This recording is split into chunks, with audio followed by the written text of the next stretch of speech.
Balcony നമ്മൾ ഇന്ന് എടുക്കാൻ പോകുന്നത് MSc chemistry IGNOU MSc കെമിസ്ട്രിയുടെ MCH023 എന്നുള്ള കോഴ്സ് കോഡിലുള്ള ഗ്രീൻ കെമിസ്ട്രി എന്ന് പറയുന്ന പോർഷനാണ് നമ്മൾ ഇന്ന് നോക്കാൻ പോകുന്നത് കേട്ടോ. അപ്പോൾ ഈ ഗ്രീൻ കെമിസ്ട്രിയിൽ MCH023യിൽ 4 ബ്ലോക്കുകളാണുള്ളത്. ഫസ്റ്റ് ബ്ലോക്ക് എന്ന് പറയുന്നത് സോയിലാണ്, സെക്കൻഡ് ബ്ലോക്ക് എന്ന് പറയുന്നത് വാട്ടറാണ്, തേർഡ് ബ്ലോക്ക് എന്ന് പറയുന്നത് അറ്റ്മോസ്ഫിയറിക് പൊല്യൂട്ടൻസ്, അറ്റ്മോസ്ഫിയർ ആണ് പറയുന്നത്, അതിൽ അറ്റ്മോസ്ഫിയറിക് പൊല്യൂട്ടൻസും കൂടി വരുന്നുണ്ട്. ഫോർത്ത് ബ്ലോക്കായിട്ട് പറയുന്നത് ഈ ഒരു പൊല്യൂട്ടൻസ്, ഓയിലിലും വാട്ടറിലും ഉള്ള പൊല്യൂട്ടൻസിനെ പറ്റിയിട്ടാണ് പറയുന്നത്. അപ്പോൾ ഫസ്റ്റ് ബ്ലോക്ക് എന്ന് പറയുന്നത് സോയിലാണ്. സോയിലിൽ നമുക്ക് പഠിക്കാനുള്ളത് 3 ചാപ്റ്റേഴ്സാണ് ടോട്ടലായിട്ട് നമുക്ക് പഠിക്കാനുള്ളത്. അപ്പോൾ ഈ ടോട്ടലായിട്ട് പഠിക്കാനുള്ള 3 ചാപ്റ്റേഴ്സിൽ ഫസ്റ്റ് യൂണിറ്റ് ആണ് നമ്മൾ നോക്കാൻ പോകുന്നത്. First unit okay. അപ്പോൾ ഈ ഫസ്റ്റ് യൂണിറ്റ് എന്ന് പറയുന്നത് സോയിൽ എങ്ങനെയാണ് ഉണ്ടാവുന്നത് എന്നുള്ളതിനെ പറ്റിയിട്ടാണ് പറയുന്നത്. ഓക്കെ, നേച്ചറാണ് പറയുന്നത്, nature and formation of soil. അപ്പോൾ സോയിൽ നമുക്ക് ഏറ്റവും കൂടുതൽ വേണ്ട ഒരു സാധനമാണ്, ഒരു നാച്ചുറൽ റിസോഴ്സാണ്. അത് വളരെയധികം വർഷങ്ങളെടുത്ത് ഉണ്ടാവുന്ന ഒരു സാധനമാണ് സോയിൽ എന്ന് പറയുന്നത്. അപ്പോൾ ഈ സോയിൽ എന്ന് പറയുന്നത് ഞാൻ പറഞ്ഞു, എർത്ത് എന്ന് പറയുന്നത് നമ്മൾ ഉണ്ടാവുന്നത് ഒരു വലിയൊരു മോൾട്ടൻ രീതിയിൽ, വളരെ വളരെ വലിയൊരു മാഗ്മ മോൾട്ടൻ രീതിയിൽ ലാവ കൊണ്ടുണ്ടാക്കിയിരിക്കുന്ന ഒരു വലിയൊരു സ്ഫിയറായിട്ട് ഇരുന്നിട്ട് പിന്നീട് അത് കൂൾ ചെയ്താണ് സോയിൽ ഉണ്ടായിരിക്കുന്നത് അല്ലേ. അപ്പോൾ ഇപ്പോഴും നമ്മൾ താമസിക്കുന്ന ഭൂമി ഇപ്പോൾ ഉണ്ടായിരിക്കുന്നത് വളരെയധികം കാലങ്ങളെടുത്ത് തണുത്താണ് ഉണ്ടായിരിക്കുന്നത്. അപ്പോൾ ആ തണുപ്പിക്കുന്ന പ്രോസസ്സിലൂടെ ബില്യൺസ് ഓഫ് ഇയേഴ്സ് കൊണ്ടാണ് ശരിക്കും പറഞ്ഞ് ഇന്നത്തെ സോയിൽ നമുക്ക് ഇപ്പോൾ ഉള്ള നമ്മൾ നിൽക്കുന്ന സോയിൽ ഉണ്ടായിരിക്കുന്നത്. അപ്പോൾ ഈ ഒരു സോയിൽ ഉണ്ടാവാനായിട്ട് ഒരുപാട് കാര്യങ്ങൾ ഉണ്ടാവുന്നതിന് ഒരുപാട് പ്രോസസ്സുകളുണ്ട്. പല രീതിയിൽ സോയിൽ കാണപ്പെടുന്നുണ്ട്. നമ്മൾ പല കാര്യങ്ങൾ ഇതിൽ കൂടെ നോക്കാൻ പോവുകയാണ്. ഓക്കെ, അപ്പോൾ സോയിൽ മോർഫോളജി നമ്മൾ ഈ ചാപ്റ്ററിൽ പഠിക്കും, ജനസിസ് പഠിക്കും, ബെത്തറിങ് പ്രോസസ്സ് ഉണ്ട്, പല തരത്തിലുണ്ട്. പിന്നെ ഈ ക്ലാസിഫിക്കേഷൻ സിസ്റ്റവും നമ്മൾ പഠിക്കാൻ പോവുകയാണ്. ഓക്കെ, അപ്പോൾ ഫസ്റ്റ് നമുക്ക് സോയിൽ എന്താണെന്ന് നോക്കാം. പല പെർസ്പെക്റ്റീവിലും പല രീതിയിൽ ഡിസ്ക്രൈബ് ചെയ്യപ്പെടുന്ന ഒരു സാധനമാണ് ഈ സോയിൽ എന്ന് പറയുന്നത്. അതായത് ഓരോരുത്തർക്കും ഓരോ രീതിയിലാണ് സോയിൽ എന്ന് പറയുന്നത്. ഫാമേഴ്സിനാണെന്നുണ്ടെങ്കിൽ അവരുടെ ക്രോപ്സ് വളർത്താൻ വേണ്ടുന്ന ഒരു മീഡിയമാണ് സോയിൽ. എന്നാൽ എൻജിനീയേഴ്സിനാണെന്നുണ്ടെങ്കിൽ അവരുടെ റോ മെറ്റീരിയൽസ് കളക്ട് ചെയ്യാനും അവരുടെ ഫൗണ്ടേഷനായിട്ട് യൂസ് ചെയ്യാനും പറ്റുന്ന ഒരു മെറ്റീരിയലാണ് സോയിൽ എന്ന് പറയുന്നത്. എന്നാൽ ഓയിൽ ടെക്നോളജിസ്റ്റിനെ കൺസിസ്റ്റ് ചെയ്തോളം അത് എന്താണ്, ഒരു ക്ലേ മിനറലാണ്. അതുപോലെ തന്നെ പെട്രോളിയം ക്രാക്കിംഗ് ഏജൻ്റ് ആയിട്ട് നമ്മൾ യൂസ് ചെയ്യാറുണ്ട്. ഇനി നമുക്ക് സയൻറ്റിഫിക് ഡെഫിനിഷനിലേക്ക് കിടക്കാം. സയൻറ്റിഫിക് ഡെഫിനിഷൻ വരുമ്പോൾ സോയിൽ എന്ന് പറയുന്നത് ഒരു കളക്ഷനാണ്, നാച്ചുറൽ ബോഡീസിൻ്റെ ഒരു കളക്ഷനാണ്. അത് വെറും കളക്ഷൻ അല്ല, ലിവിങ് മാറ്ററും അതുപോലെ തന്നെ സപ്പോർട്ടിങ് പ്ലാന്റ്സും അതുപോലെ തന്നെ മറ്റു കാര്യങ്ങളും ഒക്കെ ഉള്ള ഒരു നാച്ചുറൽ ബോഡിയാണ്, ഒരു കളക്ഷൻ ഓഫ് നാച്ചുറൽ ബോഡിയാണ്. അതിനെ നമുക്ക് ഹൊറൈസണായിട്ട് ഡിവൈഡ് ചെയ്യാൻ കഴിയും. വളരെ ഡെപ്തിൽ നമുക്ക് എടുക്കുകയാണെങ്കിൽ പല പല ഹൊറൈസണായിട്ട് ഡിവൈഡ് ചെയ്യാൻ പറ്റും. ഈ ഹൊറൈസൺസ് ഒക്കെ തന്നെ വളരെ വലിയ രീതിയിൽ കളർ ഡിഫറൻസസും ഫിസിക്കലായിട്ടും കെമിക്കലായിട്ടും പ്രോപ്പർട്ടീസ് ഒക്കെ ഡിഫറെൻ്റ് ആയിട്ടുള്ള ലെയർ ആയിട്ടുള്ള ഒരു ഫോർമേഷനുള്ള ഒരു എൻറ്റൈറ്റിയാണ് സോയിൽ എന്ന് പറയുന്നത്. ഓക്കെ, അപ്പോൾ സോയിലിനെ ഒരു നാച്ചുറൽ എൻറ്റൈറ്റി ആയിട്ട് പഠിക്കുകയാണെന്നുണ്ടെങ്കിൽ, സോയിലായിട്ട് പഠിക്കുകയാണെന്നുണ്ടെങ്കിൽ, ക്ലാസിഫിക്കേഷനെ ഫോക്കസ് ചെയ്തുകൊണ്ട് ഡിസ്ക്രിപ്ഷനെ ഫോക്കസ് ചെയ്തുകൊണ്ട് പഠിക്കുകയാണെന്നുണ്ടെങ്കിൽ നമ്മൾ അതിനെ പെഡലോജി എന്ന് പറയുന്ന ഒരു ബ്രാഞ്ച് എന്ന് പറയുന്നു. ഓക്കെ, സോയിലിനെ സോയിലായിട്ട് അതിൻ്റെ നാച്ചുറൽ എൻറ്റൈറ്റി ആയിട്ട് പഠിക്കുന്നതിനെ നമ്മൾ പെഡലോജി എന്ന് പറയുന്നു. ഇനി ഈ സോയിലിനെ നമ്മൾ പ്ലാന്റ്സിന് ലിവ് ചെയ്യാനും വേണ്ടിയിട്ട്, പ്ലാന്റ്സിന് ഗ്രോ ചെയ്യാനുള്ള ഒരു ഹാബിറ്റാറ്റ് ആയിട്ട് കൺസിഡർ ചെയ്ത് അതിന് വേണ്ടുന്ന ഡിഫറൻസും കാര്യങ്ങളൊക്കെ നമ്മൾ ഉണ്ടാക്കിയെടുക്കുകയാണെന്നുണ്ടെങ്കിൽ അതിനെ നമ്മൾ എഡാഫോളജി എന്ന് പറയുന്നു. എന്തെന്ന് പറയും? എഡാഫോളജി എന്ന് പറയുന്നു. ഓക്കെ, അപ്പോൾ ഈ എഡാഫോളജി എന്ന് പറയുന്നത് പ്രൊഡക്ടിവിറ്റിയും കൺസർവേഷനെയും മാത്രമാണ് എംഫസൈസ് ചെയ്യുന്നത്. അതാണ് ഞാനത് ക്ലിയർ ആയിട്ട് പറഞ്ഞത്. എംഫസൈസ് ചെയ്യുന്നത് പ്രൊഡക്ടിവിറ്റിയും കൺസർവേഷനും മാത്രമാണ്. കാരണം എഡാഫോളജി എന്ന് പറയുന്നത് പ്ലാന്റ്സിൻ്റെ ഹാബിറ്റാറ്റിന് വേണ്ടിയിട്ട് എങ്ങനെ സോയിലിനെ മാറ്റിയെടുക്കാം എന്നാണ് പഠിക്കുന്നത്. പെഡലോജി വേറെയാണ്. പെഡലോജി എന്ന് പറഞ്ഞാൽ സോയിലിനെ സോയിലായിട്ട് കണ്ടുകൊണ്ടാണ് പഠിക്കുന്നത്. ഓക്കെ, അപ്പോൾ ഇതും രണ്ട് ബ്രാഞ്ചാണ്. നമ്മൾ സോയിലിനെ പറ്റി പഠിക്കുന്ന 2 ബ്രാഞ്ചുകളാണ്. ഇനി സോയിൽ പ്രൊഫൈലിംഗ് നമുക്ക് എങ്ങനെ നടത്താം എന്ന് നോക്കാം. സോയിൽ പ്രൊഫൈലിങ്ങും ഹൊറൈസൺസും. എന്താണ് ഹൊറൈസൺ എന്ന് ആദ്യം നോക്കാം. എങ്കിലേ ഹൊറൈസൺ മനസ്സിലായാൽ മാത്രമേ സോയിൽ പ്രൊഫൈലിംഗ് നമ്മൾ എങ്ങനെ നടത്തുന്നു എന്നുള്ളത് ചെയ്യാൻ പറ്റുള്ളൂ. ഹൊറൈസൺ എന്ന് പറഞ്ഞു കഴിഞ്ഞാൽ എന്താണ്? നമ്മളൊരു ബർത്ത്ഡേ കേക്കിനെ കട്ട് ചെയ്ത് വെക്കുമ്പോൾ അത് പല പല ലെയേഴ്സായിട്ട് കാണൂല്ലേ, അതുപോലെ തന്നെ സോയിലിനെ നമ്മളൊരു ഇൻ ഡെപ്തിൽ നമ്മൾ വെർട്ടിക്കൽ സെക്ഷൻ എടുത്തു കഴിഞ്ഞാൽ അവരിൽ ഒരു ക്യാരക്ടറിസ്റ്റിക് ആയിട്ടുള്ള ഹൊറിസോണ്ടൽ ലെയർ ലെയേഴ്സ് കാണാൻ സാധിക്കും. ഞാൻ ഫസ്റ്റ് ഞാൻ ഈ പിക്ചേഴ്സ് തന്നിരിക്കുന്നതിൽ കാണിച്ചിരിക്കുന്ന പോലെ ഒരു ഡിസ്റ്റിങ്ക്റ്റ് ലെയറായിട്ട് സോയിലിനെ നമുക്ക് ലഭിക്കും. ഇങ്ങനെ ഡിസ്റ്റിങ്ക്റ്റ് ലെയറായിട്ട് ഫോം ചെയ്യുന്ന ഹൊറൈസൺ ലെയേഴ്സിനെയാണ് നമ്മൾ ഹൊറൈസൺസ് എന്ന് പറയുന്നത്. ഓക്കെ, അപ്പോൾ ഇത് പല പല വർഷങ്ങൾ, തൗസൻഡ്സ് ഓഫ് വർഷങ്ങൾ എടുത്തുകൊണ്ടാണ് ഈ സോയിൽ ഫോമിങ് പ്രോസസ്സിലൂടെ ഈ ഹൊറൈസൺസ് ഫോം ചെയ്തിട്ടുള്ളത്. ഇത് പല രീതിയിലുണ്ട്. O ഹൊറൈസൺ ഉണ്ട്, A ഹൊറൈസൺ ഉണ്ട്, E ഹൊറൈസൺ ഉണ്ട്, B ഹൊറൈസൺ ഉണ്ട്, C ഹൊറൈസൺ ഉണ്ട്. ഇങ്ങനെ 5 ഹൊറൈസണാണ് നമുക്കിപ്പോൾ തൽക്കാലം പഠിക്കാനുള്ളത് കേട്ടോ. ഇപ്പോൾ ഈ O ഹൊറൈസൺ എന്ന് പറയുമ്പോൾ അതിൽ ഓർഗാനിക് ലെയർ ആണ് ഉള്ളത്. അപ്പോൾ അതിൽ ഫ്രഷോ അല്ലെങ്കിൽ ഡീകമ്പോസ്ഡോ ആയിട്ടുള്ള പ്ലാന്റ്സോ ആനിമൽസിൻ്റെയോ മെറ്റീരിയൽസും കാര്യങ്ങളൊക്കെ ആയിരിക്കും O ഹൊറൈസണിൽ ഉണ്ടാവും. അതായത് അറൗണ്ട് 20 to 30% ഓർഗാനിക് മാറ്റർ അവിടെ ഉണ്ടാവുന്നു. A ഹൊറൈസൺ ആണെന്നുണ്ടെങ്കിൽ മിനറൽ ഹൊറൈസൺ എന്ന് നമ്മൾ പറയും. അവിടെയും ഓർഗാനിക് മാറ്റർ ഉണ്ടെങ്കിലും O ഹൊറൈസണിൻ്റെ അത്രയും ഓർഗാനിക് മാറ്റർ നമുക്ക് കണ്ടെത്താനാവില്ല. മാത്രമല്ല ഇവരിൽ ക്ലേ, അയൺ, അലൂമിനിയം ഇങ്ങനെയുള്ള ഈ 3 പേരെയും നമുക്ക് ഈ A ഹൊറൈസണിൽ കാണാൻ സാധിക്കില്ല. ഈ ഹൊറൈസൺ ആയിക്കോട്ടെ ഇലൂവിയൽ ലെയർ ആണ്. ഇവരിൽ സിലിക്കേറ്റ്, ക്ലേ, അയൺ, അലൂമിനിയം ഇത്രയും കാര്യങ്ങൾ അവിടെ ഉണ്ടാവും. അവരെയൊക്കെ ലീച്ച്ഡ് ഫോമിൽ, അതായത് ഓക്സിജനുമായിട്ട് ലെയർ ചെയ്ത് ലീച്ച് ഫോമിലായിരിക്കും അവരെ കാണപ്പെടുന്നത്. അതുമാത്രമല്ല സിൽറ്റും സാൻഡിൻ്റെയും ഒരു കോൺസെൻട്രേഷൻ നമുക്ക് അവിടെ കാണാൻ സാധിക്കും. ഇനി B ഹൊറൈസൺ എന്ന് പറഞ്ഞാൽ ഇലൂവിയൽ സോണിൽ തന്നെ മെറ്റീരിയൽസ് അക്യുമുലേറ്റ് ചെയ്ത് വരികയാണെന്നുണ്ടെങ്കിൽ അതിന് ഈ ഹൊറൈസൺ എന്ന് പറയും. ഇവരുടെ സ്ട്രക്ചർ നമുക്ക് ഓൾട്ടർ ചെയ്ത് ഡിസ്റ്റിങ്ക്റ്റീവ് ആയിട്ടുള്ള പല പല കളേഴ്സിൽ നമുക്ക് B ഹൊറൈസണിനെ കാണാൻ സാധിക്കുന്നു. C ഹൊറൈസൺ ആയിക്കോട്ടെ പാരൻ്റ്, വിതേർഡ് ആയിട്ടുള്ള ഒരു പാരൻ്റ് മെറ്റീരിയൽ നിന്നും എന്താണ് വലിയ വ്യത്യാസമൊന്നും കൂടാതെ തന്നെ ഉണ്ടാവുന്ന ഒരു ഹൊറൈസണാണ് C ഹൊറൈസൺ എന്ന് പറയുന്നത്. എന്ന് വെച്ച് കഴിഞ്ഞാൽ പാരൻ്റ് മെറ്റീരിയൽ എന്ന് വെച്ച് കഴിഞ്ഞാൽ മണ്ണ് ഉണ്ടാകുന്ന ആ ഒരു മണ്ണുണ്ടായ പാരൻ്റ് മെറ്റീരിയലിൽ നിന്നും വളരെ മാറ്റമൊന്നും വരാതെ ഉണ്ടാവുന്ന ഒരു മണ്ണ്, അതിനെയാണ് നമ്മൾ C ഹൊറൈസൺ എന്ന് പറയുന്നത്. ഓക്കെ, അപ്പോൾ ഇങ്ങനെ നമ്മളൊരു 5 ഹൊറൈസണ് നമുക്ക് പഠിക്കാനുണ്ടായിരുന്നു. O horizon, A horizon, E horizon, B horizon, C horizon. ഇനി അടുത്ത് നമ്മൾ നോക്കാൻ പോകുന്നത് സോയിലിൻ്റെ കളർ ക്ലാസിഫിക്കേഷൻ ആണ് കേട്ടോ. ഈ സോയിലിൻ്റെ കളർ ക്ലാസിഫിക്കേഷനിൽ ഏറ്റവും കൂടുതൽ നമ്മൾ ശ്രദ്ധിക്കേണ്ടുന്ന ഒരു കാര്യമാണ് മൻസൽ നൊട്ടേഷൻ സിസ്റ്റം എന്ന് പറയുന്നത്. വളരെ ഇമ്പോർട്ടൻ്റ് ആയിട്ടുള്ള സാധനമാണ് മൻസൽ നൊട്ടേഷൻ സിസ്റ്റം എന്ന് പറയുന്നത്. ഈ മൻസൽ നൊട്ടേഷൻ സിസ്റ്റം എന്ന് പറയുന്നത് സോയിലിൻ്റെ കളറ് വച്ചിട്ട് ഓരോരോ സോയിലിൻ്റെ ഡിസ്റ്റിങ്ക്റ്റീവ് ആയിട്ടുള്ള ഫീച്ചേഴ്സ് റെപ്രസെൻ്റ് ചെയ്യുന്ന മെത്തേഡാണ് മൻസൽ നൊട്ടേഷൻ സിസ്റ്റം എന്ന് പറയുന്നത്. ഈ മൻസൽ നൊട്ടേഷൻ സിസ്റ്റത്തിൽ സോയിൽ കളർ 3 വേരിയബിൾ യൂസ് ചെയ്തിട്ടാണ് കാണിക്കുന്നത്. ഓക്കെ, അപ്പോൾ ആദ്യത്തെ വേരിയബിൾ എന്ന് പറയുന്നത് ഹ്യൂ ആണ്. ഹ്യൂ എന്ന് പറയുമ്പോൾ ഒരു സ്പെക്ട്രൽ ആയിട്ടുള്ള ഒരു കളറിനെയാണ് ഹ്യൂ എന്ന് പറയുന്നത്. അത് ക്യാപിറ്റൽ ലെറ്റർ RYGBP ഇത്രയും കളേഴ്സ് ഉണ്ട്. അതായത് red, yellow, green, blue, purple ഇത്രയും കളേഴ്സ് ഉണ്ട്. പിന്നെ ഇതിൻ്റെ ഇൻ്റർമീഡിയറ്റ് ആയിട്ടുള്ള കളേഴ്സ് ഉണ്ട്, യെല്ലോ, റെഡ്, ഗ്രീനിഷ് യെല്ലോ ഇങ്ങനെയുള്ള കളേഴ്സ്.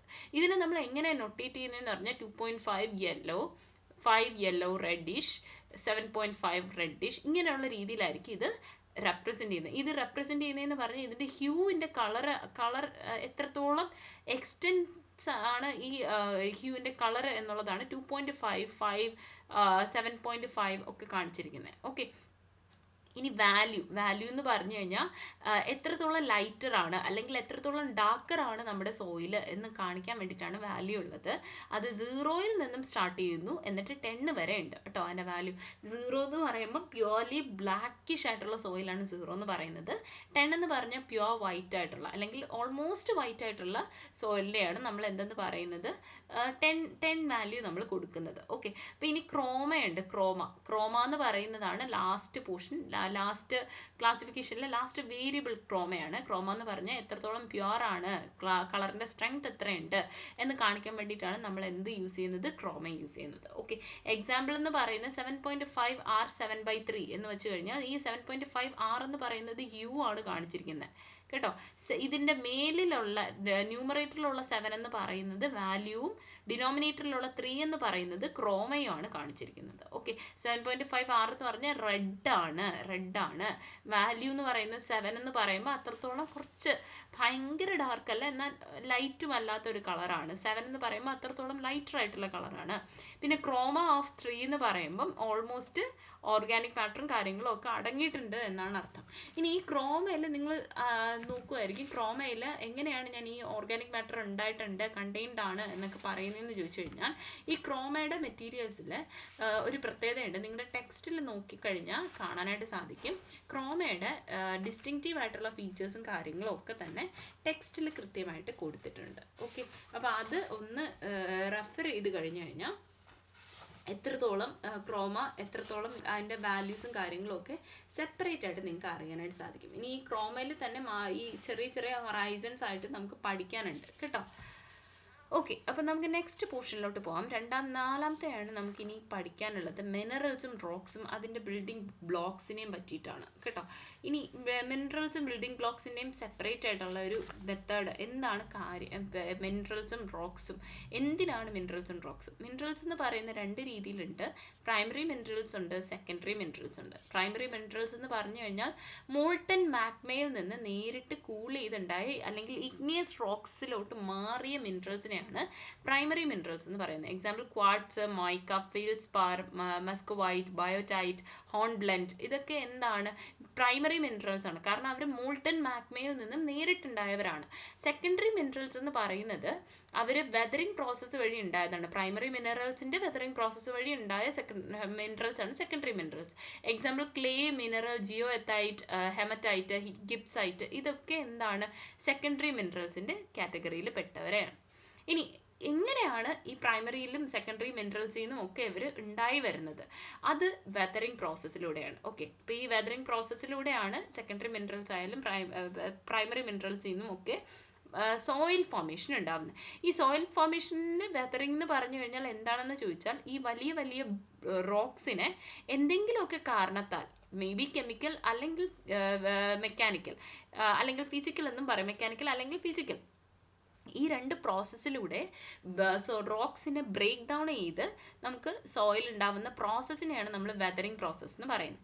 ഈ വെതറിംഗ് പ്രോസസ്സിൽ മെക്കാനിക്കലായിട്ട് നമുക്ക് ഉണ്ടാകുന്നതിൽ മെക്കാനിക്കൽ പ്രോസസ്സിലുള്ള 3 കാര്യങ്ങൾ നമുക്ക് പഠിക്കാനുണ്ട്. ഒന്നെന്ന് പറയുന്നത് ടെമ്പറേച്ചർ വേരിയേഷൻ, രണ്ടാമത്തത് വാട്ടർ ആക്ഷൻ, മൂന്നാമത്തത് ബയോളജിക്കൽ ആക്ടിവിറ്റി. ടെമ്പറേച്ചർ വേരിയേഷൻ എന്ന് പറഞ്ഞു കഴിഞ്ഞാൽ ചൂടാകുകയും തണുക്കുകയും ചെയ്യുന്ന ഒരു പ്രതിഭാസത്തിനെയാണ് ടെമ്പറേച്ചർ വേരിയേഷൻ എന്ന് ഉദ്ദേശിച്ചിരിക്കുന്നത്. എന്ന് വെച്ച് കഴിഞ്ഞാൽ ടെമ്പറേച്ചർ കൂടുന്ന സമയത്ത് ഡെയിലി ഹീറ്റ് ചെയ്യുന്ന സമയത്ത് എന്ത് സംഭവിക്കുന്നു? റോക്സ് എന്ത് ചെയ്യുന്നു? എക്സ്പാൻഡ് ചെയ്യുന്നു. കൂൾ ചെയ്യുന്ന സമയത്ത് റോക്സ് കോൺട്രാക്ട് ചെയ്യുന്നു. ഈ ഒരു കാര്യം കൊണ്ട് തന്നെ ഒരു ചെറിയൊരു സ്ട്രെസ് അവിടെ ഫോം ചെയ്യുന്നു. ആ സ്ട്രെസ് കാരണം എന്ത് ചെയ്യുന്നു? മേളിലുള്ള ലെയർ, റോക്കിൻ്റെ മേളിലുള്ള ലെയർ ഇങ്ങനെ ഈ നമ്മുടെ ഓറഞ്ചിൻ്റെയൊക്കെ തൊലി പൊളിക്കുന്ന പോലെ ഇങ്ങനെ പീൽ ഓഫ് ചെയ്ത് വരും. ഇതിനെ നമ്മൾ ഫ്രീസ് തോ സൈക്കിൾസ് എന്ന് പറയും. ഫ്രീസ് തോ സൈക്കിൾസ് എന്ന് പറയുമ്പം കട്ടിയായിട്ടിരിക്കുമ്പോൾ നല്ല റോക്ക് എന്ന് പറയുന്നത് തണുപ്പത്ത് കുറച്ചുകൂടി ഇങ്ങനെ കട്ടിയായിട്ടിരിക്കും. ചൂടത്താകുമ്പോൾ അത് എക്സ്പാൻഡ് ചെയ്യും. ഇങ്ങനെ എക്സ്പാൻഡും കോൺട്രാക്റ്റും ചെയ്യുന്ന ആ ഒരു പ്രോസസ്സിനെയാണ് ഫ്രീസ് തോ സൈക്കിൾ എന്ന് പറയുന്നത്. ഇനി വാട്ടർ ആക്ഷൻ. എന്താണ് വാട്ടർ ആക്ഷൻ എന്ന് പറയുന്നത്? റെയിനോ ഐസോ വാട്ടറോ ഒക്കെ എന്ത് ചെയ്യുന്നു? റോക്സിൻ്റെ ചെറിയ ചെറിയ പോർസിനുള്ളിൽ ട്രാപ്പ് ചെയ്ത് വരുന്നു. അവർ ഫ്രീസ് ചെയ്യുന്ന സമയത്ത്, തണുപ്പത്ത് ഫ്രീസ് ആവുന്ന സമയത്ത് വാട്ടർ ഓൾറെഡി എക്സ്പാൻഡ് ചെയ്യും. ആ എക്സ്പാൻഡ് ചെയ്യുന്നത് ഒരു അറൗണ്ട് 1465 mg/m² എന്നുള്ള രീതിയിൽ ഒരു ഫോഴ്സ് കൊടുത്തുകൊണ്ടാണ് എക്സ്പാൻഡ് ചെയ്യുന്നത്. ഈ എക്സ്പാൻഷനും പിന്നെ എന്ത് ചെയ്യുന്നു? ചൂടാകുമ്പോൾ അത് കോൺട്രാക്റ്റും ചെയ്യുന്നു. ഇങ്ങനെ എക്സ്പാൻഷനും കോൺട്രാക്റ്റിനും വാട്ടർ ഈ ഒരു പോസിനുള്ളിൽ നടക്കുന്നത് കൊണ്ട് അതെന്ത് ചെയ്യുന്നു? ചെറിയൊരു രീതിയിലൊരു പൊട്ടൽ ഉണ്ടാക്കാനായിട്ട് സാധിക്കുന്നു. വാട്ടറിന് ആ ഒരു പൊട്ടൽ ഉണ്ടാക്കാൻ സാധിക്കുന്നു. ഓക്കെ, ഇപ്പോൾ ഈ സോൾട്ട് ക്രിസ്റ്റൽ പോലുള്ള ക്രിസ്റ്റൽസും കാര്യത്തിനൊക്കെ ആണെന്നുണ്ടെങ്കിൽ നന്നായിട്ട് ഈ ഒരു ക്രാക്കിങ് കാണാനായിട്ട് സാധിക്കും. അത് ഈ വാട്ടർ ആക്ഷൻ കാരണമാണ് ഉണ്ടാകുന്നത്. ഓക്കെ, അപ്പോൾ അങ്ങനെയുള്ള പൊട്ടലിലോട് സോയിൽ ഫോർമേഷൻ ഉണ്ടാകുന്നതാണ് വാട്ടർ ആക്ഷൻ കാരണം ഉണ്ടാകുന്ന സോയിൽ ഫോർമേഷൻ. ഇനി ബയോളജിക്കൽ ആക്ടിവിറ്റി എന്ന് പറയുമ്പോൾ പ്ലാന്റ്സിൻ്റെ റൂട്ട്സ് ഒക്കെ നമുക്കറിയാം. നമ്മൾ ഈ മതിലിൻ്റെ മണ്ടയിലൊക്കെ പ്ലാന്റ്സ് ഇങ്ങനെ പറ്റിപ്പിടിച്ചിരിക്കുന്ന സമയത്ത് അതിൻ്റെ റൂട്ട്സ് ഒക്കെ ഇങ്ങനെ വളരെയധികം ഡീപ്പിലായിട്ട് പോകാറുണ്ട് അല്ലേ. അപ്പോൾ ആ പോകുന്ന സമയത്ത് ശ്രദ്ധിച്ചാൽ അറിയാം അത് എന്ത് ചെയ്യുന്നുണ്ട്? വിള്ളലുകൾ ഉണ്ടാക്കുന്നുണ്ട്. അതുപോലെ ലൈക്കൻസ് പോലുള്ളവരൊക്കെ എക്സ്ട്രാക്ട് ചെയ്യും ന്യൂട്രിയൻസ് ഒക്കെ. അതുപോലെ ആൽഗെ ആണെങ്കിലും ഓർഗാനിക് മാറ്റേഴ്സ് ഒക്കെ ഇൻക്രീസ് ചെയ്യിക്കുന്നു. ഇങ്ങനെയുള്ള രീതിയിൽ ഇവരുടെ എല്ലാവരുടെയും ഒരു കൂട്ടായ പ്രവർത്തനം കാരണം നമുക്ക് എന്ത് ചെയ്യുന്നു? ഒരു ഡീകമ്പോസിഷനൊക്കെ ആയി ഒരു നല്ല രീതിയിലൊരു ഓർഗാനിക് ആയിട്ടുള്ളൊരു സോയിൽ നമുക്ക് ബയോളജിക്കൽ ആക്ടിവിറ്റി വഴി ലഭിക്കും. ഓക്കെ, ഇനി ഇത്രയും കാര്യങ്ങൾ ഈ ഒരു 3 പ്രോസസ്സാണ് മെക്കാനിക്കൽ പ്രോസസ്സിൽ എടുത്തു പറയേണ്ടുന്ന പ്രോസസ്സ് എന്ന് പറയുന്നത്. കെമിക്കൽ വെതറിംഗ് പ്രോസസ്സ് എന്ന് പറയുമ്പോൾ മിനറൽസ് വാട്ടറിലൂടെയും ആസിഡിലൂടെയും അറ്റ്മോസ്ഫിയറിക് ഗ്യാസസിലൂടെയുള്ള റിയാക്ഷൻ വഴി എന്ത് ചെയ്യുന്നു, ന്യൂട്രിയൻസ് പുറത്തു വിടുകയാണ് ചെയ്യുന്നത്. അപ്പോൾ ആ പുറത്തു വിടുന്നത് വഴിയും അല്ലെങ്കിൽ പുതിയ പുതിയ മിനറൽസ് ഉണ്ടാവുന്നത് വഴിയും എന്ത് ചെയ്യുന്നു, സോയിൽ ഫോർമേഷൻ ഉണ്ടാവുന്നതാണ് കെമിക്കൽ വെതറിംഗ് റിയാക്ഷൻ എന്ന് പറയുന്നത്. ആദ്യത്തേത് ഹൈഡ്രോളിസിസ് ആണ്. ഹൈഡ്രോളിസിസ് എന്ന് പറഞ്ഞാൽ വാട്ടർ എന്ത് ചെയ്യുന്നു, മിനറൽസുമായിട്ട് റിയാക്ട് ചെയ്യുന്നു. ലൈക്ക് ഫീൽഡ്സ്പാർ ഇങ്ങനെയുള്ള മിനറൽസുമായിട്ട് റിയാക്ട് ചെയ്ത് അവരെന്ത് ചെയ്യുന്നു, ക്ലേ മിനറൽസ് ആയിട്ട് മാറിയിട്ട് പൊട്ടാസ്യം കാൽഷ്യം പോലുള്ള അയോൺസ് പുറത്തു വിടുന്നു. ഓക്കെ, അതാണ് ഹൈഡ്രോളിസിസ് എന്ന് പറയുന്നത്. ഇനി കാർബണേഷൻ എന്ന് പറഞ്ഞു കഴിഞ്ഞാൽ കാർബൺ ഡയോക്സൈഡ്, റെയിൻ വാട്ടറിലെ കാർബൺ ഡയോക്സൈഡ് എന്ത് ചെയ്യുന്നു, കാർബോണിക് ആസിഡ് ആയിട്ട് മാറുകയും അത് പലതരത്തിലുള്ള മിനറൽസ് ആയിട്ടുള്ള ലൈംസ്റ്റോൺ പോലുള്ള മിനറൽസിനെ അവർ ഡിസോൾവ് ചെയ്യിപ്പിക്കുന്നു. അതുവഴി അത് പുതിയൊരു ഫോർമേഷനിലേക്ക് മാറുന്നു. ഇതാണ് കാർബണേഷൻ എന്ന് പറയുന്നത്. ഇനി ഓക്സിഡേഷൻ എന്ന് പറഞ്ഞു കഴിഞ്ഞാൽ അയൺ എന്ത് ചെയ്യുന്നു, Fe2+ Fe3+ ആയിട്ട് ഓക്സിഡൈസ് ചെയ്യുന്നു. അതൊരു വീക്കണിങ് മിനറൽ സ്ട്രക്ചറോട് കൂടിയിട്ടുള്ള ഒരു സാധനമാണ്. അതൊരു റെഡിഷ് ബ്രൗൺ കളറ് ഉണ്ടാക്കിയെടുക്കുകയും ചെയ്യുന്നു. ആസിഡ് വെതറിംഗ് എന്ന് പറയുന്ന എന്താണ്? ആസിഡ് വെതറിംഗ് എന്ന് പറഞ്ഞു കഴിഞ്ഞാൽ ഓർഗാനിക് അല്ലെങ്കിൽ മിനറൽ ആസിഡ്സ് എന്ത് ചെയ്യുന്നു, ഡീകമ്പോസിഷൻ ആക്സിലറേറ്റ് ചെയ്യുന്നു. ആസിഡ് റെയിൻ എന്ത് ചെയ്യുന്നു, മാർബിൾ പോലുള്ള വളരെ റിയാക്റ്റീവ് ആയിട്ടുള്ള കാൽഷ്യം അടങ്ങിയിട്ടുള്ള മെറ്റീരിയൽസിനെ അല്ലെങ്കിൽ മിനറൽസിനെ അവരെന്ത് ചെയ്യുന്നു, കാൽഷ്യം സൾഫേറ്റുകളൊക്കെ ആയിട്ട് മാറ്റുന്നു. അപ്പോൾ ഇതൊക്കെയാണ് കെമിക്കൽ വെതറിംഗ് പ്രോസസ്സിൽ വരുന്നത്. എല്ലാം തന്നെ കെമിക്കൽ റിയാക്ഷൻ വഴി പുതിയൊരു കാര്യം ഉണ്ടാക്കിയെടുക്കുകയാണ് ചെയ്യുന്നത്. ഇനി ഈ കെമിക്കൽ വെതറിങ്ങിൽ നോട്ടബിൾ ആയിട്ടുള്ളൊരു കാര്യം എന്ന് പറഞ്ഞാൽ കെമിക്കൽ വെതറിംഗ് പ്രോസസ്സ് ഒരു 3 times ഫാസ്റ്റാണ് ട്രോപ്പിക്കൽ റീജിയണിൽ ടെമ്പറേറ്റ് സോണിനെക്കാളും. കാരണം അതിൻ്റെ ഒരു ചൂടും ബാക്കി കാര്യങ്ങളും ഒക്കെ വ്യത്യാസമായതുകൊണ്ടാണ്. അതുപോലെ it is 9 times faster than Arctic region due to temperature effects on the reaction rate. Temperature കൂടുമ്പോൾ റിയാക്ഷൻ റേറ്റിൽ വ്യത്യാസം ഉണ്ടാകുന്നു. ആ വ്യത്യാസം എന്ന് പറയുന്നത് കെമിക്കൽ വെതറിങ്ങിനെ എഫക്റ്റ് ചെയ്യുന്നുണ്ട്. നെക്സ്റ്റ് നമുക്ക് പഠിക്കാനുള്ളത് ഫാക്ടേഴ്സ് എഫക്റ്റിംഗ് സോയിൽ ഫോർമേഷൻ ആണ്. അതിൽ ഏറ്റവും ഇമ്പോർട്ടൻ്റ് ആയിട്ട് നമുക്ക് പഠിക്കാനുള്ള ജനീസ് ഇക്വേഷൻ ആണ്. ജനീസ് ഇക്വേഷൻ പറയുന്ന സോയിൽ ഫോർമേഷൻ എന്ന് പറഞ്ഞു കഴിഞ്ഞാൽ it is A function of climate, organisms, relief, parent material and time ആണ്. അതായത് CL എന്ന് പറയുന്നത് ക്ലൈമറ്റ് ആണ്. അപ്പം ഇതെല്ലാം തന്നെ സോയിൽ ഫോർമേഷന് കാരണമാവുന്നു എന്നാണ് പറയുന്നത്. Climate, rainfall, temperature control, weathering rate, leaching, organic matter decomposition,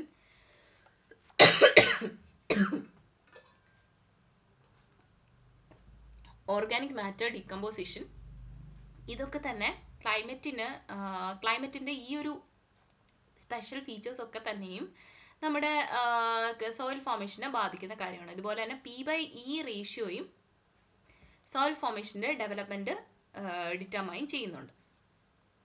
ഇനി ഓർഗാനിസംസ് എന്ന് പറയുമ്പോൾ പ്ലാന്റ്സ്, ആനിമൽസ്, മൈക്രോ ഓർഗാനിസംസ് ഇവരൊക്കെ തന്നെ ഓർഗാനിക് മാറ്ററിലേക്ക് കോൺട്രിബ്യൂട്ട് ചെയ്യുന്നവരാണ്. കാരണം ഇവരുടെയൊക്കെ ഡീകമ്പോസിഷനാണ് ശരിക്കും പറഞ്ഞു കഴിഞ്ഞാൽ ഓർഗാനിക് മാറ്ററിലേക്ക് വരുന്നത്. അവർ വെതറിങ് ആക്സിലറേറ്റ് ചെയ്യുന്നുണ്ട്, സോയിൽ സ്ട്രക്ചർ മോഡിഫൈ ചെയ്യുന്നുണ്ട് പല ബയോളജിക്കൽ ആക്ടിവിറ്റി വഴി. അപ്പോൾ ഓർഗാനിസംസ് ഇതിലേക്ക് കോൺട്രിബ്യൂട്ട് ചെയ്യുന്നുണ്ട്. ഓക്കെ, അപ്പോൾ ഇനി അടുത്ത് വരുന്നത് ടോപ്പോഗ്രഫിയാണ്. ടോപ്പോഗ്രഫി എന്ന് പറയുമ്പോൾ വാട്ടർ റിട്ടൻഷൻ, അതായത് നമ്മുടെ മലയുടെ മണ്ടയിലുള്ളതിനേക്കാളും മലയുടെ സൈഡിലൊക്കെ ആണെങ്കിൽ വാട്ടർ കുറച്ചുകൂടി പിടിച്ചിരിക്കാനായിട്ട് സാധിക്കുന്നു. അപ്പോൾ വാലി സോയിലിനാണെന്നുണ്ടെങ്കിൽ വാട്ടർ എന്ന് പറയുന്നത് ഹിൽ ടോപ്പിനേക്കാളും കുറച്ചുകൂടി വാട്ടർ കണ്ടന്റ് കൂടുതലുമായിരിക്കും, വാട്ടർ പിടിച്ചു നിർത്താനുള്ള സഹായവും ഉണ്ടായിരിക്കും. ഇതൊക്കെ ആ ഒരു ടോപ്പോഗ്രഫി, മണ്ണും ഭൂമി നിൽക്കുന്ന ഒരു രീതിയും ഒക്കെ അതിനെ അഫക്റ്റ് ചെയ്യുന്ന ഫാക്ടേഴ്സാണ്.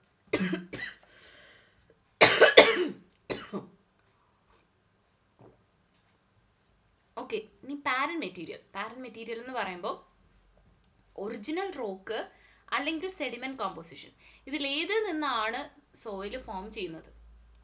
ഇനിഷ്യൽ സോയിൽ പ്രോപ്പർട്ടീസ് എല്ലാം തന്നെ അതിനെ ഡിപ്പെൻഡ് ചെയ്തിരിക്കും. എന്തിൽ നിന്നാണോ ഉണ്ടാവുന്നത് അതിനെ ഡിപ്പെൻഡ് ചെയ്തിരിക്കും. ഓക്കെ, ഇനി ടൈം എന്ന് പറയുന്നത് സോയിൽ മെച്യൂരിറ്റി ഉണ്ടാവാനായിട്ട് ഒരു 1000s of years എടുക്കാറുണ്ട്. അപ്പോൾ യങ് സോയിൽസിനെന്ന് പറഞ്ഞു കഴിഞ്ഞാൽ ഒരു ഹൊറൈസൺ ഡെവലപ്മെൻറ്റ് ഉണ്ടാവാറുണ്ട്. ആ ഹൊറൈസൺ ഡെവലപ്പ് ഉണ്ടാവുന്നത് വളരെ കുറവായിരിക്കും, കാരണം അത് വളരെ വളരെ വർഷങ്ങളെടുത്ത് അതിൻ്റെ മണ്ടയിൽ ഉണ്ടായാണ് വരുന്നത്. അതുകൊണ്ടാണ് ഹൊറൈസണിൻ്റെ ഒരു ആബ്സെൻസ് നമുക്ക് യങ് സോയിലിൽ കാണുന്നത്. എന്നാൽ ഓൾഡർ ആയിട്ടുള്ള സോയിൽസിലാണെന്നുണ്ടെങ്കിൽ ഡിസ്റ്റിങ്ക്റ്റ് ആയിട്ടുള്ള ലെയേഴ്സ് നമുക്ക് കാണാനായിട്ട് സാധിക്കുകയും ചെയ്യുന്നു. അപ്പോൾ ഇത്രയുമാണ് സോയിൽ ഫോർമേഷൻ്റെ അഫക്റ്റ് ചെയ്യുന്ന ഫാക്ടേഴ്സ് എന്ന് പറയുന്നത്. ഒന്നെന്ന് പറയുന്നത് ക്ലൈമറ്റ് ആണ്, രണ്ടാമത്തത് ഓർഗാനിസംസ്, മൂന്നാമത്തത് ടോപ്പോഗ്രാഫിയെ നമ്മൾ റിലീഫ് എന്നാണ് പറയുന്നത് കേട്ടോ. റിലീഫ് എന്നാണ് ഇതിൽ കൊടുത്തിരിക്കുന്നത്, റിലീഫ് അല്ലെങ്കിൽ ടോപ്പോഗ്രാഫി. ഇനി നാലാമത്തത് പാരൻ്റ് ആണ്, പാരൻ്റ് മെറ്റീരിയൽ. അഞ്ചാമത്തത് ടൈം. വളരെ ഇമ്പോർട്ടൻ്റ് ആണ് ജെന്നീസ് ഇക്വേഷൻ എന്ന് പറഞ്ഞ് പഠിക്കാനുള്ള പോർഷൻ. ഇനി സോയിൽ ടാക്സോണമിയും ക്ലാസിഫിക്കേഷനും. ഓക്കെ, അപ്പോൾ സോയിൽ ടാക്സോണമിയും ക്ലാസിഫിക്കേഷൻ എന്ന് പറഞ്ഞാൽ USDA soil taxonomy system organise ചെയ്തതനുസരിച്ച് സോയിലിനെ നമുക്കൊരു ഹൈറാർക്കിയൽ കാറ്റഗറിയിലേക്ക് ഉൾപ്പെടുത്താം. അപ്പോൾ അതിൻ്റെ മെഷറബിൾ പ്രോപ്പർട്ടീസ് ആയിട്ടുള്ള horizon, texture, pH, organic matter, temperature, ഇതൊക്കെ തന്നെ നമുക്ക് എന്ത് ചെയ്യാം, മെഷറബിൾ പ്രോപ്പർട്ടീസ് ആണ് ഇതൊക്കെ. ഇതിനെയൊക്കെ തന്നെ നമുക്ക് വെച്ചുകൊണ്ട് നമുക്ക് എന്ത് ചെയ്യാൻ പറ്റും, ഓരോ സോയിലിലെ ഓരോ പോർഷൻസും ഓരോ ഇതും ഡിസ്റ്റിങ്റ്റീവായിട്ട് നമുക്ക് തിരിക്കാനായിട്ട് സാധിക്കും. നമ്മൾ ആനിമൽസിനെയൊക്കെ ജീനസും സ്പീഷീസും ഒക്കെ ആയിട്ട് മാറ്റുന്നത് പോലെ സോയിലിനെ നമുക്ക് ഇങ്ങനെ മാറ്റാനായിട്ട് സാധിക്കും. ഇവരുടെ ഏറ്റവും താഴത്തെ ഒരു ഹൈറാർക്കിയൽ ഓർഡറിൽ ഞാനിങ്ങനെ കൊടുത്തിട്ടുണ്ട് കുറച്ചുകൂടി എളുപ്പത്തിന്. ഇതിൻ്റെ ഏറ്റവും താഴെ തട്ടിൽ വരുന്നതാണ് ഓർഡർ എന്ന് പറയുന്നത് കേട്ടോ. 11 ഓർഡറാണ് ഉള്ളത്, സോയിലിന് 11 ഓർഡറാണ് ഉള്ളത്. Highest level of distinguished horizon development ആണ് ഓർഡറിൽ വരുന്നത്. അതായത് ഓൾമോസ്റ്റ് ഒരുപോലെ ഇരിക്കുന്ന സോയിലിനെയാണ് നമ്മൾ ഓർഡർ എന്ന് പറഞ്ഞ് പഠിക്കുന്നത്. ഓക്കെ, അപ്പോൾ ഈ ഓർഡർ എന്ന് പറയുന്നത് ഓർഡറിൽ തന്നെ സബ് ഓർഡറായിട്ട് നമുക്ക് 47 സബ് ഓർഡറിനെ നമുക്ക് പഠിക്കാനുണ്ട്. 47 സബ് ഓർഡർ എന്ന് വെച്ച് കഴിഞ്ഞാൽ ഒരേ ഓർഡറിലുള്ള സ്പീഷീസിനെ തന്നെ നമ്മൾ വീണ്ടും എന്ത് ചെയ്യുന്നുണ്ട്, ഫിസിക്കൽ, കെമിക്കൽ, മോർഫോളജിക്കൽ പ്രോപ്പർട്ടീസ് അനുസരിച്ചിട്ട് മാറ്റുന്നുണ്ട്. ഓക്കെ, അപ്പോൾ അതിൽ വാട്ടർ ലോഗിങ്ങും വെജിറ്റേഷനും ഒക്കെ നമ്മൾ നോക്കാറുണ്ട്. വാട്ടർ ലോഗിങ് എന്ന് പറഞ്ഞു കഴിഞ്ഞാൽ വെള്ളം നിൽക്കാനുള്ള ഒരു കപ്പാസിറ്റി, അതാണ് വാട്ടർ ലോഗിങ് എന്ന് പറയുന്നത്. ഈ വാട്ടർ ലോഗിങ് കപ്പാസിറ്റിയും കാര്യങ്ങളൊക്കെ നമ്മളിതിൽ നോക്കാറുണ്ട്. ഓക്കെ, അതുപോലെ തന്നെ വാട്ടർ ലോഗിങ് കപ്പാസിറ്റീസും കാര്യങ്ങളൊക്കെ നോക്കാറുണ്ട്. ഇനി സബ് ഓർഡർ 47 എണ്ണമാണ് നമുക്കുള്ളത്. ഓക്കെ, അപ്പോൾ ഈ 47 എണ്ണം കഴിഞ്ഞതിന് ശേഷം സബ് ഓർഡറിനകത്ത് വരുന്ന ഒരു ഗ്രൂപ്പാണ് ഗ്രേഡ് ഗ്രൂപ്പ് എന്ന് പറയുന്നത്. അതായത് സിമിലർ ആയിട്ടുള്ള ഹൊറൈസൺ സീക്വൻസ്, അതായത് ഏകദേശം ഒരേപോലത്തെ കളർ ഡിഫറൻസസും ടെമ്പറേച്ചറും മോയ്സ്ചർ കണ്ടൻറ്റും ബേസ് സ്റ്റേറ്റസും ഉള്ള ഒരു സോയിലിൻ്റെ 2 സോയിലുകളെ നമ്മൾക്ക് ഗ്രേഡ് ഗ്രൂപ്പ് എന്ന് പറഞ്ഞ് തിരിക്കാനായിട്ട് സാധിക്കും. ഗ്രേഡ് ഗ്രൂപ്പ് എന്ന് പറയാം. അതായത് സെയിം കൈൻഡ് ആയിരിക്കും, അവർക്ക് ഹൊറൈസൺസ് ഏകദേശം ഒരേപോലത്തെ സെയിം സീക്വൻസിലുള്ള ഹൊറൈസൺസ് ആയിരിക്കും ഉണ്ടാവുക. ഓക്കെ, അപ്പം അതിൽ ഒരു 230+ ഗ്രേഡ് ഗ്രൂപ്പ്സ് ഉണ്ട്.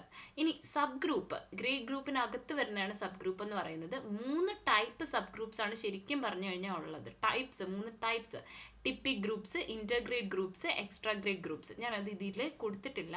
സബ് ഗ്രൂപ്പ്സ് നിങ്ങൾക്ക് ടെക്സ്റ്റിൽ കൃത്യമായിട്ട് പറഞ്ഞിട്ടുണ്ട്.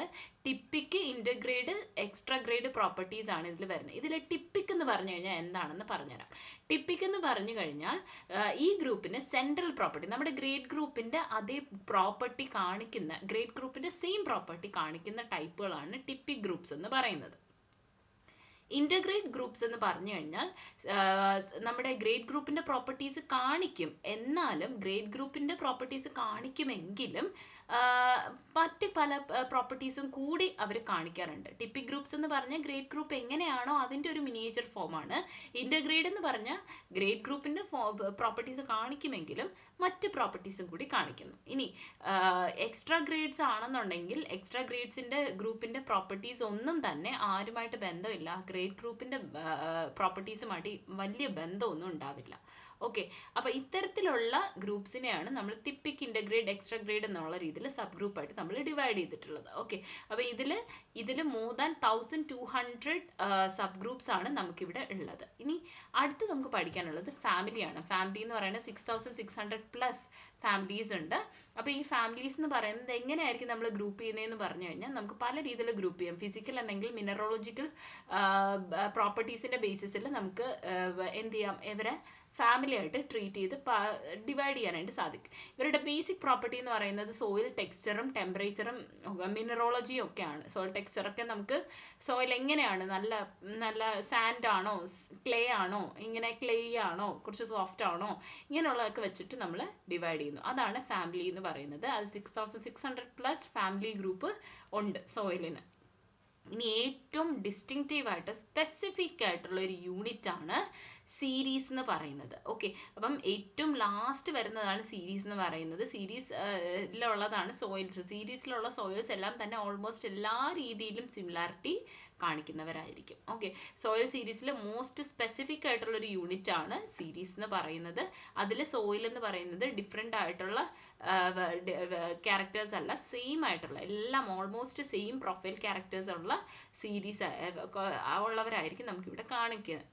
ഓക്കെ, ക്ലിയർ അല്ലേ? അപ്പോൾ അങ്ങനെയുള്ള സോയിലിനായിരിക്കും നമുക്കിവിടെ ഈ സീരീസിൽ കാണാനായിട്ട് സാധിക്കുക. അപ്പോൾ നമുക്കിങ്ങനെ കുറച്ച് കാര്യം പഠിച്ചു. Order, sub order, grade group, sub group, family, series, ഇത്രയും നമ്മൾ നോക്കിയായിരുന്നു. ഓക്കെ, ഇനി അടുത്ത് നമ്മൾ നോക്കാൻ പോകുന്നത് types of soils in India ആണ്. ഇന്ത്യയിൽ എത്ര ടൈപ്സ് ഓഫ് സോയിൽസ് ഉണ്ടെന്നുള്ളതാണ് ഞാനിപ്പോൾ ഒന്ന് ചുരുക്കി ഇതിനകത്ത് എഴുതിയിട്ടുണ്ട്. ഒന്നെന്ന് പറയുന്നത് അലൂവിയൽ സോയിലാണ്. അലൂവിയൽ സോയിലാണ് മേജർലി നമ്മുടെ ഇന്ത്യയിൽ കാണപ്പെടുന്ന സോയിൽ എന്ന് പറയുന്നത് അലൂവിയൽ സോയിലാണ്. ഒരു ലൂസ് ആയിട്ടുള്ള സോയിലാണ് അലൂവിയൽ സോയിൽ എന്ന് പറയുന്നത്. ഓപ്പൺ ആയിട്ടുള്ള, ഫ്രീ ആയിട്ടുള്ള, എന്നാൽ ഡ്രെയിനിങ് ആയിട്ടുള്ള സാൻഡി സോയിലാണ് ശരിക്കും പറഞ്ഞു കഴിഞ്ഞാൽ അലൂവിയൽ സോയിൽ എന്ന് പറയുന്നത്. ഇവർക്ക് എന്തില്ല, ഒരു ഡിസ്റ്റിങ്ക്റ്റ് ആയിട്ടുള്ള ഹൊറൈസൺ ഒന്നും ഇല്ല കേട്ടോ. അലൂവിയൽ സോയിലിന് ഡിസ്റ്റിങ്ക്റ്റ് ആയിട്ടുള്ള ഹൊറൈസൺ ഒന്നും ഇല്ല.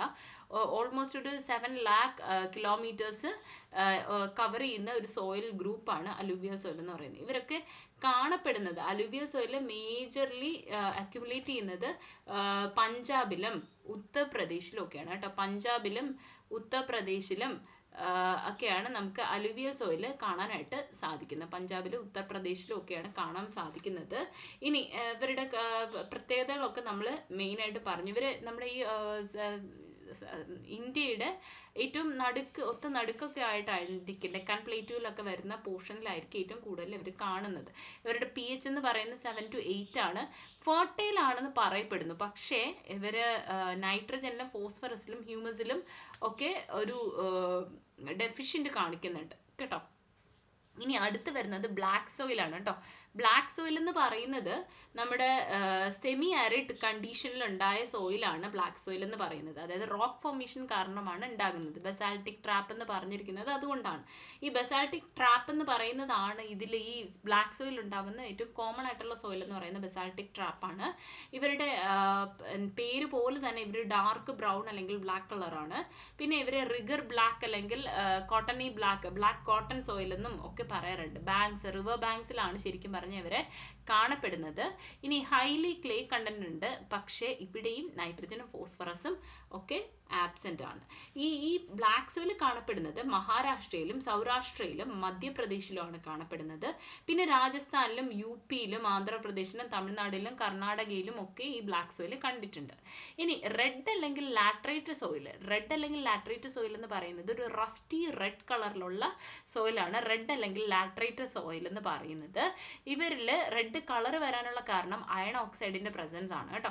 അയൺ ഓക്സൈഡ് ഉള്ളത് കൊണ്ടാണ് പ്രാക്ടിക്കലി ഇവർ റെഡ് അല്ലെങ്കിൽ ലാട്രൈറ്റ് സോയിൽ എന്ന് പറയുന്നത്. ഇവരുടെ ടെക്സ്ചർ എന്ന് പറയുന്നത് വളരെ ലൈറ്റ് ടെക്സ്ചറാണ്. പോറസ് സ്ട്രക്ചറാണുള്ളത് കേട്ടോ. ചെറിയ ചെറിയ കുഴികളൊക്കെ ഉണ്ട്. പിന്നെ pH എന്ന് പറയുന്നത് 7 തൊട്ട് 7.5 വരെ pH ഉണ്ട്. ഇവർക്ക് ന്യൂട്രിയൻസ് ഒട്ടുമേ ഇല്ല, പക്ഷേ കയോലിനൈറ്റ് ക്ലേയിൻ്റെ കണ്ടന്റ് വളരെ കൂടുതലാണ്.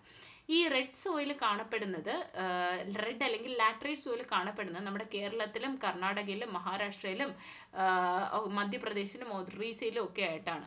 മോസ്റ്റ് പ്രോബബ്ലി നമ്മുടെ സൗത്ത് ഇന്ത്യയിലാണ് നോർമലി ഈ ലാട്രൈറ്റ് സോയിൽ കൂടുതലായും കാണപ്പെടുന്നത്. ഇനി ഡെസേർട്ട് സോയിൽ പേര് പോലെ തന്നെയാണ്. എന്താണ്, നോർത്ത് വെസ്റ്റേൺ ഇന്ത്യയിലാണ്. ഡെസേർട്ട് എവിടെയൊക്കെയാണെന്ന് നമുക്ക് കൃത്യമായിട്ട് അറിയാം. സാൻഡി ആണ്. ഡബിൾ സോൾട്ട് അല്ലെങ്കിൽ സോല്യൂബിൾ സോൾട്ട് ഒരുപാടുണ്ട്. ഹൈ pH ആയിരിക്കും ഇവർക്ക്, പക്ഷേ ഇവരുടെ ഫെർട്ടിലിറ്റി തീരെ കുറവാണ്. നമുക്കറിയാവുന്ന കേസാണ്. ഫെർട്ടിലിറ്റി വളരെ കുറവായിട്ടുള്ള സോയിലാണ് നമ്മുടെ ഡെസേർട്ട് സോയിൽ എന്ന് പറയുന്നത്. ഹരിയാന, പഞ്ചാബ്, രാജസ്ഥാൻ, ഗുജറാത്ത് എന്നിവിടങ്ങളിലൊക്കെ കാണപ്പെടുന്നത് ഡെസേർട്ട് സോയിലാണ്. ഇനി ഫോറസ്റ്റും ഹിൽ സോയിലും എന്ന് പറയും. ഫോറസ്റ്റ് അല്ലെങ്കിൽ ഹിൽ സോയിൽ എന്ന് പറയുന്നത് ഫേമസ് ആയിട്ടുള്ള നമ്മുടെ ഹില്ലി റീജിയൻ, അതായത് ഹിമാലയൻ റീജിയൻ പോലുള്ള റീജിയൻസിൽ കാണപ്പെടുന്നതാണ് ഫോറസ്റ്റ് അല്ലെങ്കിൽ ഹിൽ സോയിൽ എന്ന് പറയുന്നത്. ഇതിനെ പോട്ട്സോളൈസ്ഡ് സോയിൽ എന്ന് പറയാറുണ്ട്. ഇതിൽ കാരണം എന്തെന്ന് പറഞ്ഞു കഴിഞ്ഞാൽ ഇവരിൽ എന്തുണ്ട്, മെഡോ സോയിലും അതുപോലെ തന്നെ ബ്രൗൺ കളറിലുള്ള സോയിലും കൂടുതലായിട്ടുണ്ട്. ഇവർ സ്ലൈറ്റ്ലി അസിഡിക് ആണ്. അവരുടെ ഹ്യൂമസ് കണ്ടന്റ് കുറച്ചുകൂടി ഉണ്ട്. ഇനി ഗുഡ് ആയിട്ടുള്ളതാണ്. ടീക്കും നമ്മുടെ കോഫിക്കും സ്പൈസസിനും ഫ്രൂട്ടിനും ഒക്കെ ഉണ്ട്. ഫ്രൂട്ട്സ് ഒക്കെ വളർത്താനൊക്കെ ആയിട്ട് ഏറ്റവും ബെറ്റർ ആയിട്ടുള്ള സോയിലാണ് ഫോറസ്റ്റ് അല്ലെങ്കിൽ ഹിൽ സോയിൽസ് എന്ന് പറയുന്നത്. നമ്മുടെ മൂന്നാറിലൊക്കെ ഉള്ള സോയിൽ ഏതാണെന്ന് ചോദിച്ചു കഴിഞ്ഞാൽ ഈ ഒരു സോയിലാണ്. ഇനി PT അല്ലെങ്കിൽ മാഷി സോയിൽസ് എന്ന് പറഞ്ഞു കഴിഞ്ഞാൽ എന്താണ്? കോസ്റ്റൽ റീജിയനിലാണ് ഏറ്റവും കൂടുതൽ ബ്ലാക്ക് ക്ലേ ആയിട്ടുള്ള ഈ ഒരു ടൈപ്പ് ഓഫ് സോയിൽ കാണപ്പെടുന്നത്. ഇവരുടെ pH എന്ന് പറയുന്നത് 3.5 ആണ്. 10 തൊട്ട് 40% ഓർഗാനിക് മാറ്ററിൻ്റെ പ്രസൻസ് അവരിലുണ്ട്. ഇവരുടെ സൾഫേറ്റിൻ്റെ പ്രസൻസും വളരെ വളരെ അധികം കൂടുതലാണ്. ഇവർ കാണപ്പെടുന്നത് മേജർ ആയിട്ട് കാണപ്പെടുന്നത് കേരളത്തിലാണ് കേട്ടോ. PT മാഷി സോയിൽ എവിടെയാണ് കാണപ്പെടുന്നതെന്ന് ചോദിച്ചു കഴിഞ്ഞാൽ കേരളത്തിലാണ് ഏറ്റവും കൂടുതൽ കാണപ്പെടുന്നത്. ഓക്കെ, അപ്പം ഈ സോയിൽ കരി എന്ന് നമ്മൾ വിളിക്കാറുണ്ട്. കരി എന്നാണ് അതിനെ എന്താണ് നമ്മൾ ലോക്കലി പറയുന്നത്. ഇനി ഇവരുടെ ഒരു പെർസെൻറ്റേജ് അനുസരിച്ച് ഫ്രീ അലൂമിനിയവും ഫെറസ് സൾഫേറ്റും ഒക്കെ പ്രസൻ്റ് ആയിട്ടുള്ള ഒരു സോയിലാണ് PT മാഷി സോയിൽ എന്ന് പറയുന്നത്. മാഷി സോയിൽ എന്ന് പറയുന്നത് ഒരു കോസ്റ്റൽ ഏരിയാസ്, ഒറീസ, സുന്ദർബൻസ് ഇങ്ങനെയുള്ള കോസ്റ്റൽ ഏരിയാസിലൊക്കെ ഏറ്റവും കൂടുതൽ കാണപ്പെടുന്ന സോയിലാണ് PT മാഷി സോയിൽ എന്ന് പറയുന്നത്. ഓക്കെ, അപ്പോൾ ഇത്രയേ ഉള്ളൂ നമ്മുടെ ചാപ്റ്റർ എന്ന് പറയുന്നത്. നമ്മുടെ സോയിൽ എന്ന് പറയുന്ന ചാപ്റ്റർ ഇത്രയേ ഉള്ളൂ. അപ്പോൾ നമ്മൾ ഇൻട്രൊഡക്ഷൻ മാത്രമേ നോക്കിയുള്ളൂ. ബാക്കി ഇനി നമുക്കിനി 2 ചാപ്റ്ററും കൂടി ഉണ്ട്. അപ്പോൾ അടുത്ത വീഡിയോയിൽ ബാക്കി ചാപ്റ്റേഴ്സായിട്ട് നമുക്ക് വീണ്ടും കാണാം. വീഡിയോ ഇഷ്ടമായെങ്കിൽ ലൈക്ക് ചെയ്യുക, ഷെയർ ചെയ്യുക, സബ്സ്ക്രൈബ് ചെയ്യുക. Thank you.